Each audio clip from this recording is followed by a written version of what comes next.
the Pokemon trading card game is something I never really understood as a kid. And now, here I am at the ripe old age of 29, diving right back into the fray. To keep things interesting, I'm going to stick to buying sealed product. No trades, no singles, no easy way out. With a budget of just $50 a week, I'm going to build the best competitive deck I can, and see how it stacks up against the pros.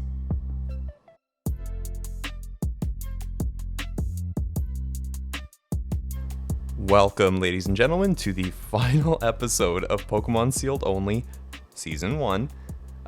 It's been a really long road to get here, months actually, when you tally it all up, and I would say nearly $1,000 invested into these fancy cardboard rectangles. Honestly, do I regret any of it? No, but it's hard to deny that this has been a surprisingly massive undertaking. It's actually amazing how far I've been able to take the deck from the first time I unpacked it to now, on the cusp of our final pack opening. You know, the deck started out strong enough, and then we added key staples like Boss's Orders, Dedenne GX, and more with the Trainer's Toolkit, and then grabbing Boltund V pretty early on was a godsend, to be honest. We also grabbed Zeraora GX as well, pretty luckily off of the one pack of Lost Thunder we opened, but because I couldn't get the digital copy online, it pretty much hampered my deck's performance, you know, with us not being able to use Zeraora until literally right before the rotation. And after that, of course, it was even more of a grind, with the deck changing a wee bit every week. Basically, it devolving into, do we add a Bird Keeper this week? Do we take one out? You know, and then finally, we got ourselves our pair of Crushing Hammers. We had a fun little meme week where we could include the Salamence VMAX line for a while. You know, and after all of that, we're sort of nestling in with this control-y, energy denial version of Pikarom, which hopefully is going to carry me through as I jump into the first tournament this week. Now, if there are a few cards I'm really sad that we haven't managed to pull so far in the series, Tapu Koko V is high up on that list, Crobat V, and of course Vikavolt V as well. All three really would have given this deck a good boost, and you know, I'm not optimistic about getting them, but you know, I also have to say we've managed to make do so far, so you know, it is what it is there. Now, I also actually have regrets about not pursuing the older sets. I know I went back and forth about this on the series, like Lost Thunder, for example. I kind of wish I had opened more to grab some of those staples, at least while I could use them before the rotation. You know, things like Thunder Mountain, Prism Star, or grabbing other sets to get things like a skateboard. But hey, like I said, the situation is what it is, and it kind of prepped me for the post-rotation meta, so there's that. And last but not least, before we jump into the really good stuff, I do want to applaud the Pikarom card itself. You know, the whole thing we've built our deck and this series around. This card has managed to endure through so many different metagames, and it always seems to find a way to adapt and thrive. Now, it's not like I'm stomping around and dominating with it, but hey, better players than myself are tearing up a scene filled with ADPZ and Eternatus using Pikarom. This card was so well designed, and while I'm not quite willing to say it's OP, I think it's fair to say that it cemented its legacy as one of the most successful and influential cards in the Pokemon TCG. Now, with all due praise aside for our Lord and Savior Pikarom, let's jump into our final pack opening of the season and see if the gods of the pull will smile on me just one last time. Pretty please. Okay, ladies and gents, this is the last time we're going to be doing this for quite a while, so no, I didn't go crazy. Last week was a little bit nuts, and I think karma caught up with me in that we really didn't get much, despite busting the budget and going a little overboard. So this week, thankfully, I managed to get ahead of the frenzy in the mail and grab a bunch of these. I think, 8 or 9 to be exact. So, yep, best value out there. You know what we're looking for. hopefully we can get what we need.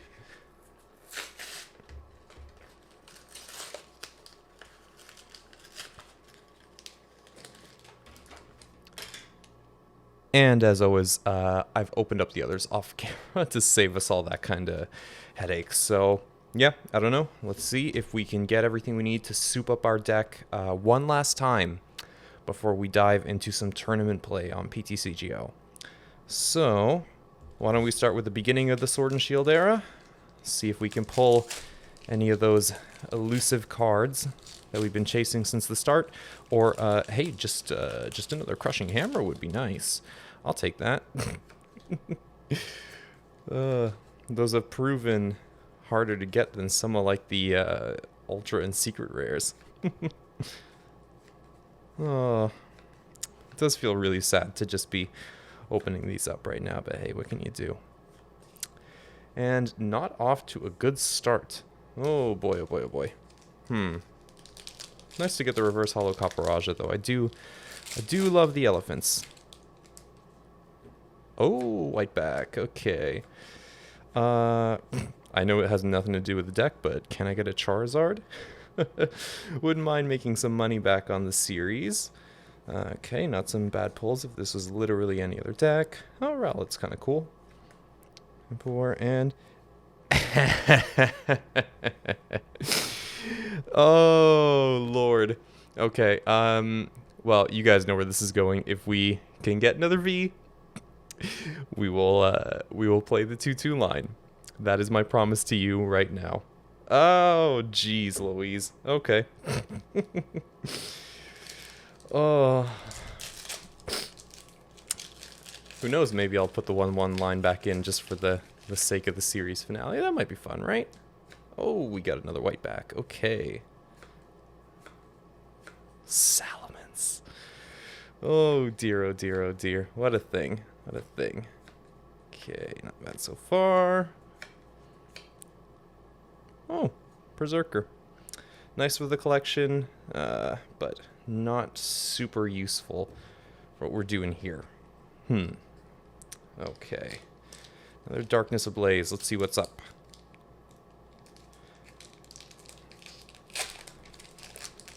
I'm almost afraid, actually, to see how much I've spent on packs altogether in this series. Because I guess it's not really a straight 50, right? 50 times 16. I can't do math right now, but I imagine it's some obscene amount of cash on shiny. Shiny isn't sometimes not shiny.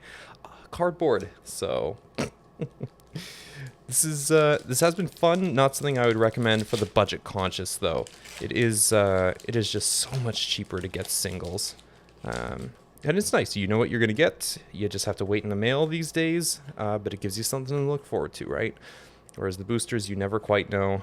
And while it is really cool to get a crazy pull, it sucks even more to get nothing.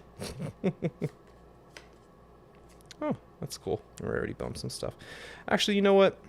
Maybe I will play one of those in the deck just to help fix our math a little bit as we go. We're not playing any Scoop of Nuts, unfortunately, so once it hits the bench, it's stuck.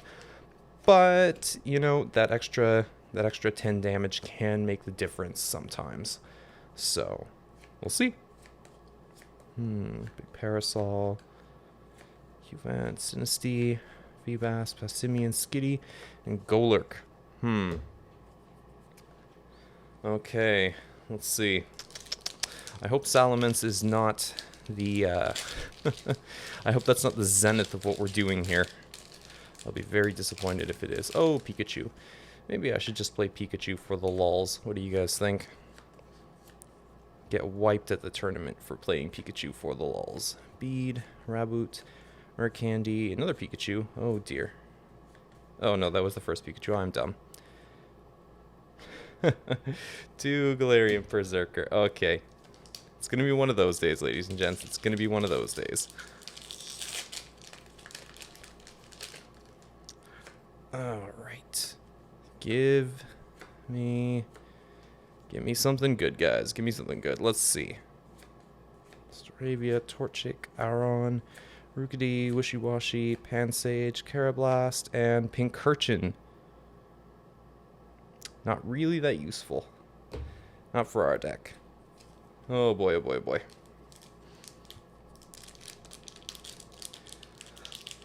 This is why I wish Pokemon would release more like theme and structure decks.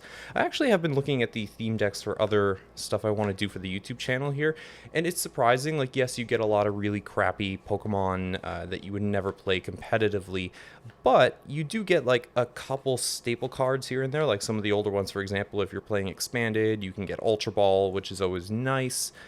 Really, really great search all, and a great way to dump cards when you need it.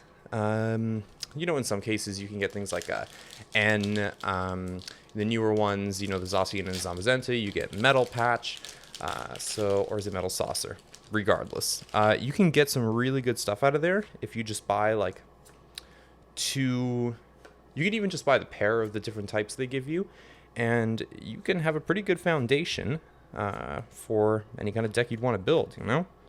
They're not bad, but I wish we could get more of that kind of stuff, or like more of these league battle decks and all that, right? Like, those have been really good as well. The league battle deck starting off this series put us so much further ahead than a theme deck ever would have.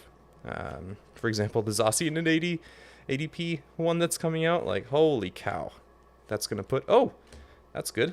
That is gonna put so many of these younger players ahead. Oh, I see a shiny border. Can I get a Tapu Koko? This is our second one, I believe, right? Maybe we have to play the more Pico for the lulz. Oh my god. Well, it is a 2-prize attacker. Attacks for 1, which is never terrible. And it does sort of have an interesting... What am I doing? It has an interesting retreat mechanic on its second attack, so who knows? Maybe we play the more Picos instead of the Salamence line. Oh boy, this is definitely one of those days. Scavalier, Dracovish. Not really useful to us, is it? Okay. Wind it down, guys. Last couple packs. Oh my goodness. The Team Yell Grunt is good. It's not quite a Crushing Hammer. I don't like having to use my supporter for the turn, but you know what? Sometimes we just have to make do. And to slow down our opponents, yeah, I will settle for just about anything at this point. Come on. But if I can get another Crushing Hammer, that'd be nice. No. No Crushing Hammer. No Crushing Hammer. Okay. Let's see what we can do. I think, though, we can definitely... That's another white back. I think we can definitely confirm that these 2 packs, though, have a really good pull rate. I do think, like, between the value and, you know, just that I think they're trying to use these to really suck people into playing the game, because when you have a great pull rate like that, you start to think everything else does, and it's just not the case. Oh, we got a V. Stunfisk. Not what we're looking for. Okay. Really good pulls for the binder this week. Some really, really good pulls for the binder, but not for the deck. Definitely not for the deck.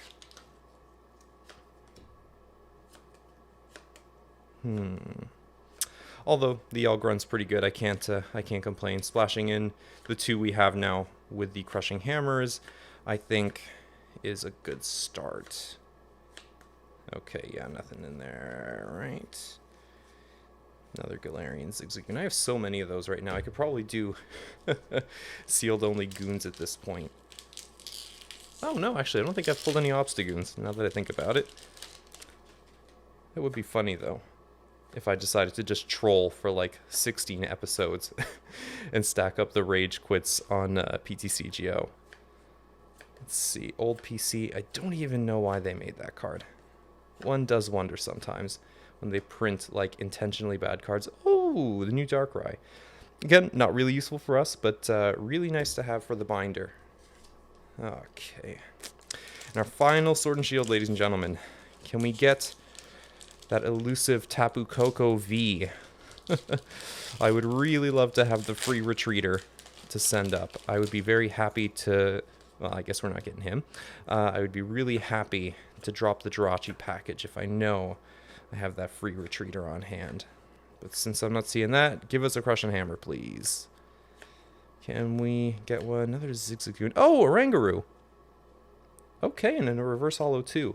Now this is something you would play more in things like Zacian ADP, but in the absence of something like Crobat or anything else, this is a really nice option to help us see some new cards. And as so often happens, because I am discarding my hand like crazy to find the things I need, this might be a nice way to preserve like a boss's orders or something when I'm about to research or Dedenne change away my cards. So, not bad. Trouble Gloves, Toxel, Sinistea, Carablast, Meltan, Marnie, Panseer, and on the last pack. Oh, and he hits the camera. Oh my god, yes. Oh. The last pack of the season. Oh. Guys, I can't tell. There are no words right now. There are no words right now.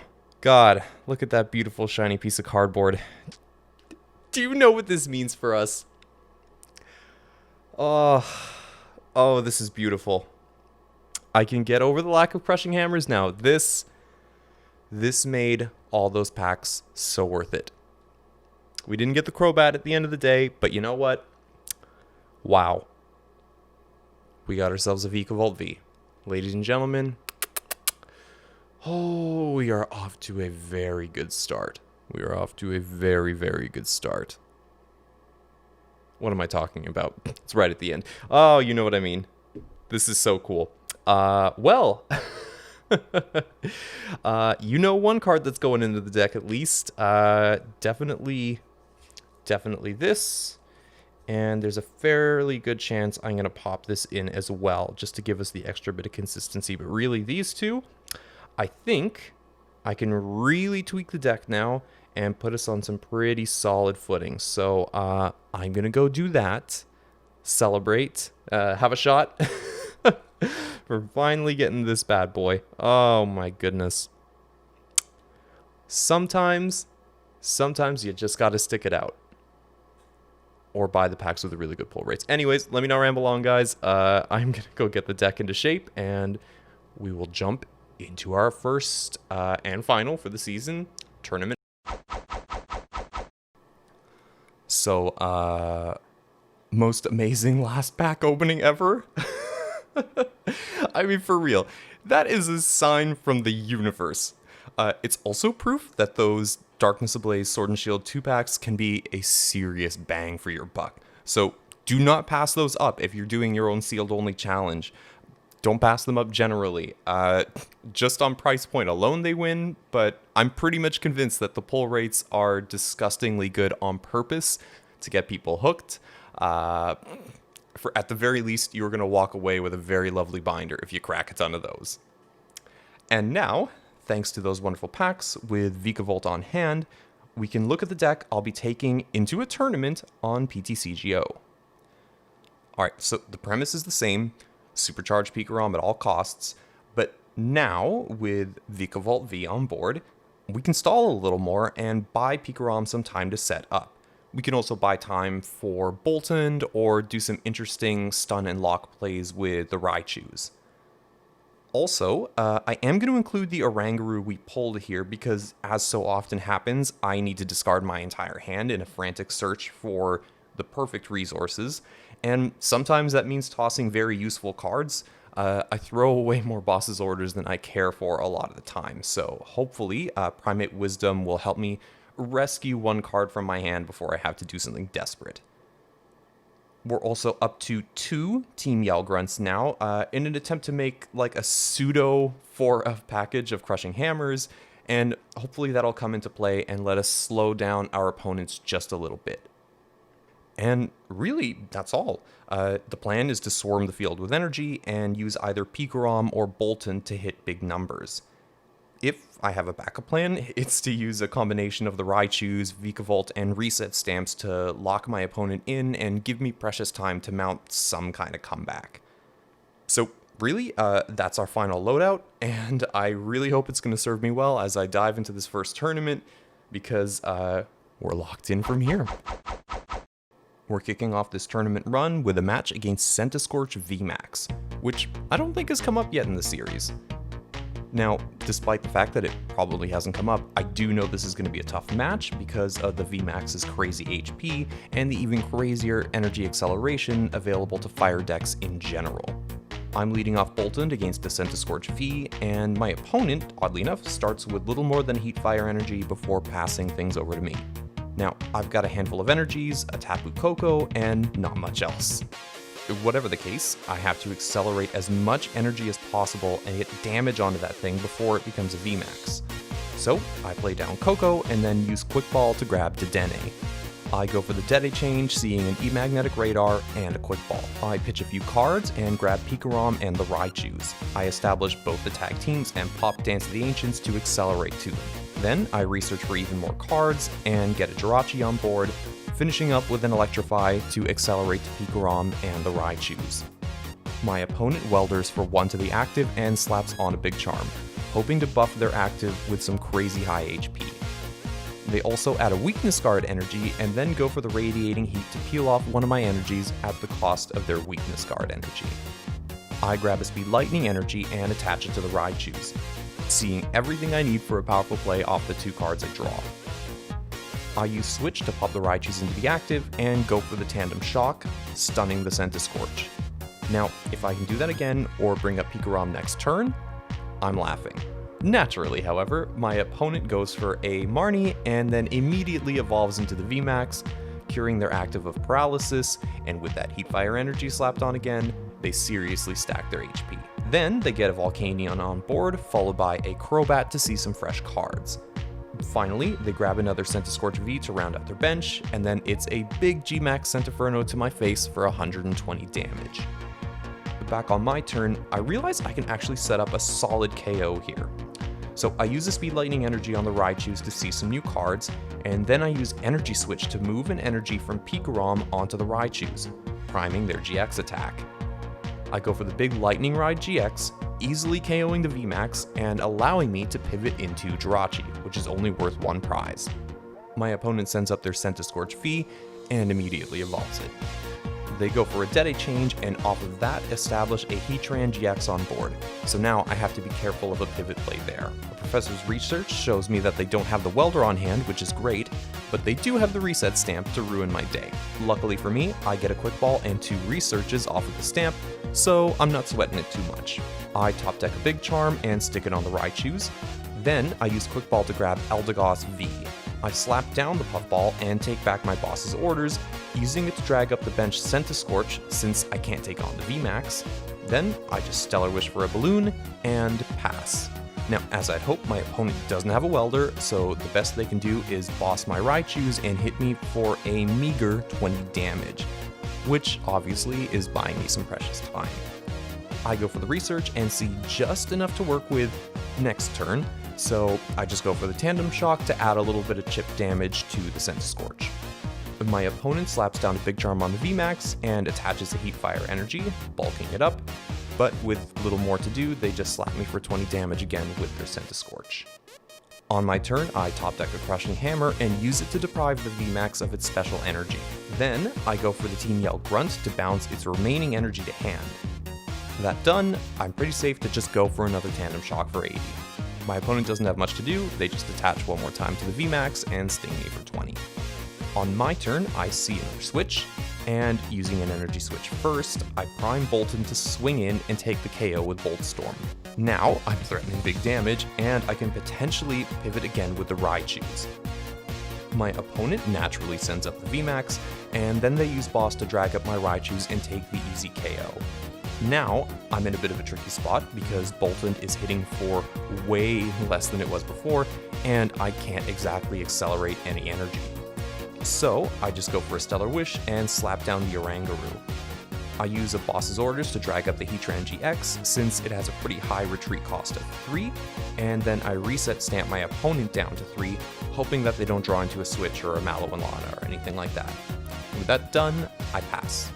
Now, if my opponent has the switch here, it's probably game, but instead they just burn their GX attack to KO the Jirachi, allowing me to bring Boltund back up. On my turn, I use Primate Wisdom and then research to see some new cards, including a boss's orders for next turn. So, as long as Centiskorch doesn't swing in and end my doggo, we're good, and thanks to the big charm on it, that's going to be a little bit harder.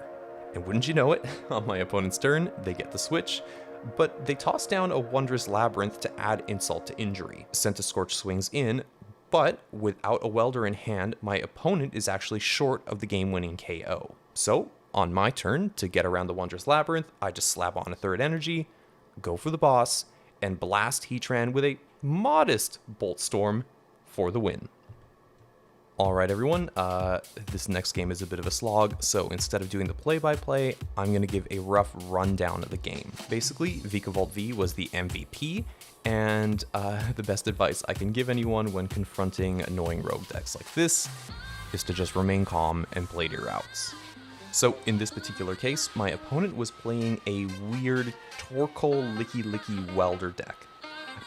It was so weird that I actually mistook him for a noob at first because I'd never seen anyone play the Licky evolution line seriously. But obviously this was not the case, and it would become very apparent that my opponent was about to put me through the ringer.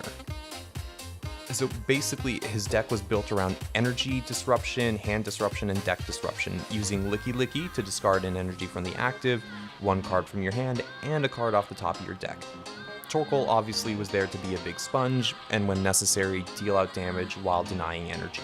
So right away, I identified that I needed to slow my opponent down somehow and build up something on the bench that would be able to sweep the opposing team, because there's nothing Licky could do to a Pokemon on the bench. Vikavolt was actually perfect for this because I could drag up something with a hefty retreat cost and strand it. If my opponent wanted to break the lock, they couldn't use a switch or anything like that, so they would need to welder to the active, in this case a Torkoal that I trapped, committing precious energy to it, and, committing to having to attack, or worse, retreat out. So for me, that ended up leading to 4 or 5 turns where I could basically just sit, go for Paralyzing Bolt, and power up something on my bench to set up a clean sweep.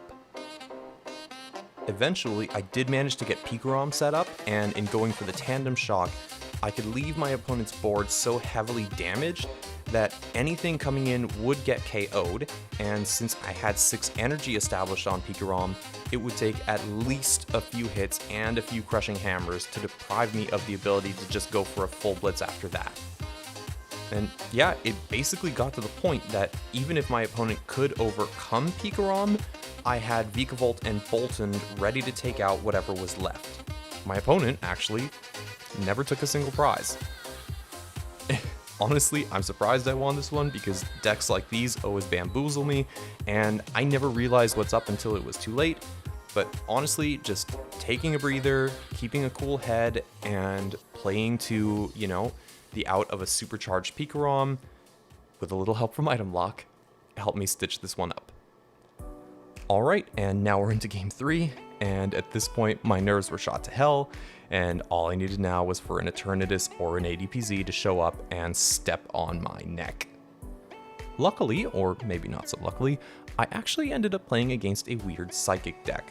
So my opponent leads with Gardevoir V against my Jirachi, so immediately I know this is going to end up being a grindy game because the Gardevoir VMAX line is all about healing. However, when my opponent put a Dragapult V down, I got a little confused and a little tilted because I don't really know what to aim for, and now I have to worry about damage counters going down in addition to healing. So really, what I had to do here is exterminate one of my opponent's big attackers before I ended up losing to a very long grind game, basically. So, to kick things off, I use my opponent's Viridian Forest to dump a Lightning Energy and see another one. Then I start searching through my deck, grabbing Tapu Koko Prism Star first, followed by Boltund V, and then I go for the Stellar Wish to grab a switch. Using the switch, I pop Boltund into the active, and then drop an E-Magnetic Radar to grab Dedenne and Pikarom. I use a Dedenne change and see some fresh cards, then I pop Dance of the Ancients and follow it up with an Electrify to fully charge Pikarom. My opponent actually gets a Vikavolt V Max into play pretty quickly, and then swaps it in, using Rose to charge it up at the cost of his hand. I get hit for the Big Max Phantom, I believe it's called, spreading around some damage counters and seriously wounding my Boltund. So I decide to boss up a vulnerable Gardevoir on the bench, the one without an air balloon, and grab Vikavolt for later. Then I use Energy Switch to get an energy onto Pikarom, and using Dedenne change I get plenty of cards, including a switch. I pop Pikarom into the active and go for a full blitz, making sure to accelerate to Vikavolt. Now, because my opponent didn't get a Silvally GX set up, they're in top deck mode right away, courtesy of that Rose. And apparently, they really didn't like what they top decked, because right after getting that card, they scoop, handing me the tournament win. Oh my god. I honestly can't tell you guys how happy I was to come away from that tournament with the W. There was a solid chance that I would have lost in game 1, and had my opponent drawn a little better, in game 3, they probably would have taken it as well. But man, I managed to pull it off. Vikavolt was definitely a godsend here. I am almost certain I would have lost the second game without it, and I think the threat of it went a long way in discouraging my final opponent from continuing the fight. Seriously, wow. I'm really happy about these games. I know it's not exactly an international championship, but for me it's the closest thing I'm gonna get to it these days. And hey, it's really just a stepping stone. I'm hoping that once all this cool stuff is over, I can take a deck and play IRL with a little more confidence at the very least. Like, really, I am so surprised I got this far. I was really worried when I started this show about burning out, especially because so many Pokemon Sealed Only shows fizzled out after like the first or second episode. Only FatMoose made it to 8, and so far, I think I've managed to go the longest out of anyone else that's done this. Honestly, I really thought I would burn out just before or just after episode 8, probably because I was getting my ass kicked a bunch, but no, we made it. 16 episodes. We made it, ladies and gentlemen. Yeah, so what's next exactly? Well, I definitely want to do a second season of the show, though I can't right now say if I'm going to pick up with this Pikarom deck or go for something new. But what I do know is that it's going to be a little while before I start that second season because my wallet needs a break. And, aside from Sealed Only Season 2, I've got some fun episodes planned around One Prize decks coming up, and I just purchased a pair of theme decks the other day, so, there's that. Put a pin in that one. And that's it, really. I'm literally out of things to say beyond thanking all of you for coming along this journey with me. It's been really fun getting back into the Pokemon TCG and growing this Wii YouTube channel while I'm at it. I really hope you guys will stick around as I continue to play this wonderful children's card game. So yeah, if you're feeling all the feels like I am, please give the show a big like, leave some kind words below, and if you haven't already, please subscribe because there is so much more on the way. And with all that said, until next time, guys, take it easy.